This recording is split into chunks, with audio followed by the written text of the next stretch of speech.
Departments ہیں ان کا کام ہے یہ کہ وہ اس کچرے اس کی ٹرانسپورٹیشن کریں اور اس کو ڈمپ کریں وہاں پر جہاں پر جو شہر سے دور ہے جگہ. اب کیا ہوتا ہے کہ یہاں پر جو میونسپلٹی کے جو لوگ ہوتے ہیں وہ اپنی فٹیگ سے بچنے کے لیے کچرا ایک جگہ اکٹھا کرتے ہیں, ایک ماچس کی تیل ان کے ہاتھ میں ہوتی ہے اور اس کو آگ لگا دیتے ہیں. اس سے جو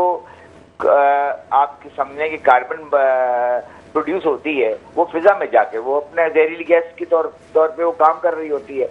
اور اسی طریقے سے جہاں تک فضلے کا تعلق ہے, فیکٹریاں جتنی یہاں پر فیکٹریاں ہیں, نیچرلی میگا سٹی ہے یہاں پر, سائٹ ایریا بھی ہے اور بھی بہت سی یہاں پر انڈسٹریز ہیں یہاں پر, تو ان پر ایک چیک دیکھیے قوانین تمام بنے ہوئے ہیں. اب ہمارا جو سب سے بڑا جو المیہ ہے وہ یہ کہ ان قوانین پر اطلاق نہیں ہو پاتا. اگر ایک دفعہ یہ مصمم ارادہ کر لے اس میں گورنمنٹ کا بہت بڑا رول ہے. دیکھیں اگر ہماری اسٹیٹ کام نہیں کرے گی تو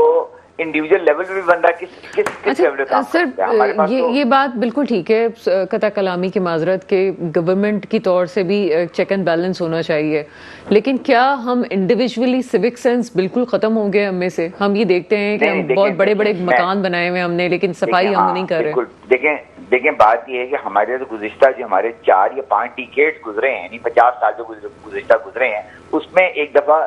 ہم نے پوری جو ایک ہماری جو ایک من حیث القوم جو ہے ایک ہم بالکل ایک مٹیریلزم کی طرف چلے گئے. 2 کے 4 کے 8 یہ تمام تربیت جو ہوتی ہے دیکھیں ہمیشہ گراس روٹ لیول سے ہوتی ہے. تعلیم ایک الگ چیز ہے, تربیت بالکل الگ چیز ہے. دیکھیں اگر آپ صرف تعلیم دے دیں, ڈگریاں ہاتھ میں پکڑا دیں اور تربیت نہ ہو ان کے پیچھے, تو وہ کبھی بھی ایک صحت مند معاشرہ قائم ہو ہی نہیں سکتا. اور میں آج بتاؤں کہ دیکھیں آج سے تقریباً 20 سال پہلے یا 15 سال پہلے اتنی اویئرنیس نہیں تھی لوگوں کو. ان کو نہیں پتا تھا گلوبل وارمنگ کیا چیز ہے, کلائمیٹ چینج کیا چیز ہے, اس کا کیا ریپرکشن ہے, اس کا کیا بیڈ امپیکٹ ہے, اس کا کیا صحت پہ کیا مضر اثرات ہیں. جیسے ابھی اپنے بچوں کی بات کی تو ایک مرض ہوتا ہے وہ فائبروسس کہتے ہیں, یہ لنگس کی بیماری ہے. اب ایک اور میں آج دیکھنے والوں سننے والوں کو بتاؤں کہ دیکھیں 30% تو ٹاکسکس جو ہیں, جو زہریلی گیسیں ہیں, وہ ہم جب کچھ کھاتے ہیں تو وہ اس میں جو ہمیں ہیوی میٹلز ہمارے اندر جا رہے ہیں یا اس کے اندر جو ہماری ایسی چیزیں جا رہی ہیں جو ہماری صحت بگاڑ رہی ہیں وہ 30% ہوتی ہیں. اور 70% وہ ہیں جو فضا میں گیس, جو ہماری فضا میں جو پولوشن ہے ہمارے, جس میں بتا دوں اس میں نائٹروجن ڈائی آکسائڈ ہے, اس کے اندر سلفر ڈائی آکسائڈ ہے, اس کے اندر جو ہے وہ آپ کے لیڈ ہے, اس کے اندر جو ہے کاربن مونو آکسائڈ ہے. یہ ہمیں بہت زیادہ امپیکٹ کر رہے ہوتے ہیں, خاص طور پر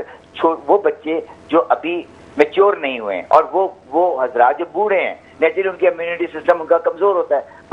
بچے ڈیولپمنٹ سٹیج پہ ہوتے ہیں, تو اس وقت ان کو بچانے کے لیے ہمیں اس کو بہت ہی جنگی حکمت عملی کے تحت اس پر کام کرنا ہے. اور دیکھیں اس کا طریقہ کار یہ ہے کہ گورنمنٹ یہ 2 وے اس پر ہمیں جو اس پر عمل کرنا ہے.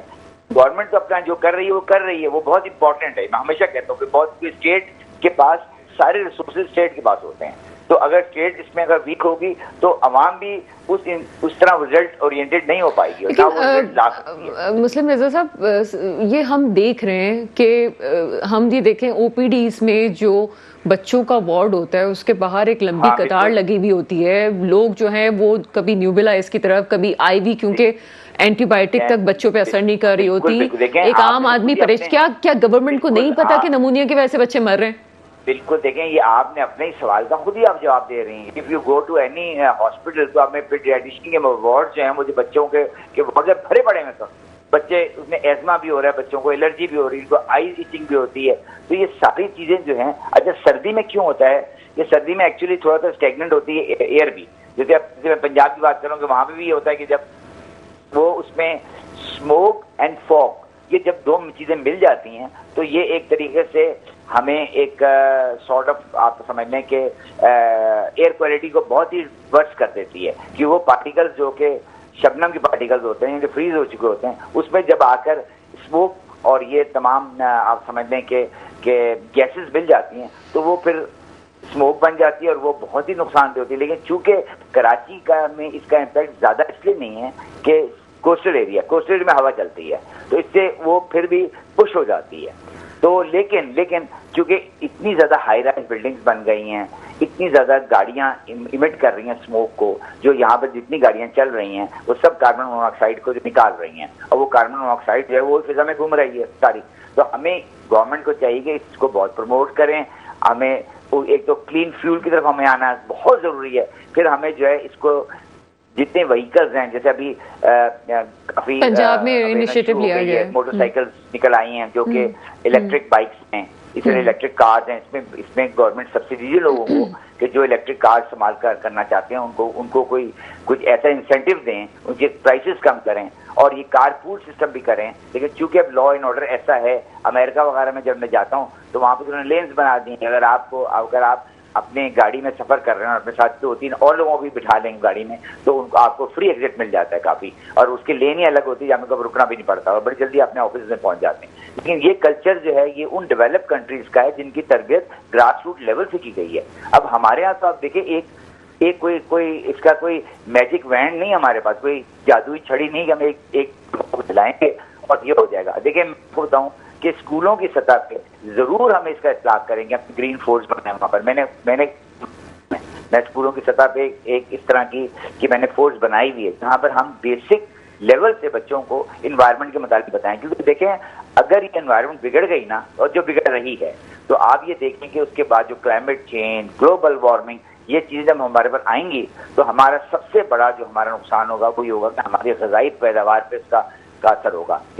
دنیا اس وقت جو ہے بہت بڑا تھریٹ پوری دنیا میں اس وقت جو ہے وہ ہے فوڈ سیکورٹی کا. اور جس وقت یہ فوڈ سیکورٹی, پاکستان جیسا غریب ملک آپ دیکھیں یہاں پہ پہلے جو 3 وقت کھانا کھاتے ہیں وہ 2 وقت کھانا کھاتے ہیں. جو 2 وقت کھاتے ہیں وہ بیچارے 1 وقت کھانا کھانے لگے ہیں. اتنی مہنگائی ہو گئی ہے. اور اگر ایک دفعہ کلائمیٹ اسی طریقے سے خراب ہوتی چلی گئی, پھر اس کا جو امپیکٹ ہے نیچرلی شہر کا, جو ہمارا کراچی شہر کی بات ہے, اس میں یہ ہے کہ لوگوں کو اسکولوں کی سطح پہ, کالجوں کی سطح پہ, درسگاہوں میں, ہر جگہ اس کے چھوٹے چھوٹے ورکشاپس ہونے چاہیے. تو ہم ان کو یہ اس میں گورنمنٹ تھوڑا پیسہ خرچ کرے. وہ لوگ سر آپ نے کہا کہ آپ اسکولز میں بھی اس کی جو ہے اپنی طور سے انڈیویجولی کام کر رہے ہیں اسکولز کی سطح پہ. ایک وقت تھا کہ ہم نے بھی اپنے بچپن میں دیکھا ہے کہ دانت صاف کرنے سے لے کے جسم کی صفائی سے لے کے کچرا پھینکنا, یہ تمام چیزوں کا, سڑک کیسے کراس کرنی ہے, گاڑی چلاتے ہوئے کن چیزوں کی بات کرنی ہے, سگنلز کے کون سے سو, یہ تمام چیز سکھائی جاتی تھیں. لیکن اب جو اسکولنگ سسٹم ہے اس میں تو بچے کو نہیں ایجوکیٹ کیا جاتا, نہ صفائی کے بارے میں, نہ سیوک سینس کے بارے میں. میں آپ سے بات کر رہا ہوں کہ ایک ہمارے پچھلے کچھ ایسے ڈیکیڈز ہمارے گزرے, کچھ ایسے سال ایسے گزرے جس میں بڑی مٹیریلسٹک اپروچ آ گئی ہر انسان میں. اسکول بھی کمرشل طریقے سے چل رہے تھے, چھوٹے چھوٹے جگہوں پہ اسکول چل رہے تھے, اس میں کوئی ایسی ان چیزوں کا خیال نہیں رکھا. انہوں نے بس یہ کہ بس اپنا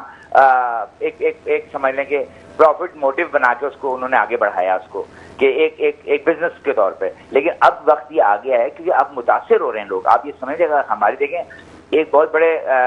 سائیکیٹرسٹ کا کہنا ہے کہ ایک صحت مند دماغ ہی میں صحت مند جسم میں ایک صحت مند دماغ ہوتا ہے. اگر ہم بچوں کو ابھی صحت نہیں دیں گے تو ہم مجھے بتائیں کہ وہ تو جسمانی طور پہ بھی کمزور ہوں گے اور ذہنی طور پہ کمزور ہوں گے, تو کیا اچیو کریں گے. اس وقت دنیا اتنی کمپٹیٹو ہو گئی ہے, اتنا آپ کو ہر حالت میں آپ کو اس کمپٹیشن کا جو چیلنج ہے اس کا سامنا کرنے کے لیے آپ کو ہر بائی آل مینز آپ کو فٹ ہونا ہے. آپ کو فزیکلی بھی فٹ ہونا ہے, آپ کو مینٹلی بھی فٹ ہونا ہے. اگر ہم اس آب و ہوا میں رہیں گے, اتنی موسٹ پولوٹیڈ جو ون آف دی پاکستان جو ہے وہ دنیا کی کنٹریز میں بہت ٹاپ پر آ گیا ہے کہ اتنی پولوشن ہے یہاں پر, تو اس پولوشن سے جو ہم جنریشن جو ہماری پیڑھیاں جو نکلیں گی آگے, وہ کیا کام کرے, وہ کیا ڈیلیور کر سکیں گے. اچھا سر, یہ کراچی میں ایک ماحول بن گیا ہے کہ کھانا باہر سے منگوانا ہے. مجھے سمجھ نہیں آتا کہ کیوں شاید گھر میں کھانا پکانا ہو گیا. اب وہ جو برتن استعمال کیا جاتا ہے اس کے لیے, اس کو مائکرو میں بھی استعمال کر رہے ہیں. جی ایگزیکٹلی. دیکھیں میں آپ کو بتاؤں کہ یہ جو پالیتھین بیگز ہوتے ہیں یہ بہت نقصان دہ ہوتے ہیں. اس میں جو لوگ دودھ کھولتی ہوئی چائے لے کر آ جاتے ہیں, اس کے اندر ٹاکسکس کریٹ کر رہے ہوتے ہیں. لیکن بات یہ ہے کہ اس پر دیکھیں ایک جنگی حکمت عملی کیا ہوتی ہے کہ آپ کو سپلائی لائن تو روکنا ہوتا ہے. جب جنگ ہو رہی ہوتی ہے سب سے پہلے وہ دیکھتے ہیں کہ بھائی دشمن کا جو ہے وہ ایمونیشن کا ڈپو کہاں پر ہے, اس کو پہلے تباہ کرو. تو یہی جو اسٹریٹجی ہے وہ گورنمنٹ کو اڈاپٹ کرنی پڑے گی. آپ کو تمام وہ ایسے منبعوں کو پکڑنا پڑے گا جہاں سے یہ سپلائی ہو رہی ہیں چیزیں. آپ مجھے بتائیں کہ اگر آپ فیکٹریوں کو چھوڑ دیں اور اس کے بعد آپ جا کے وینڈرز کو پکڑنا شروع کر دیں کہ بھائی تمہارے پاس پالیتھین بیگس کیوں ہیں, اس میں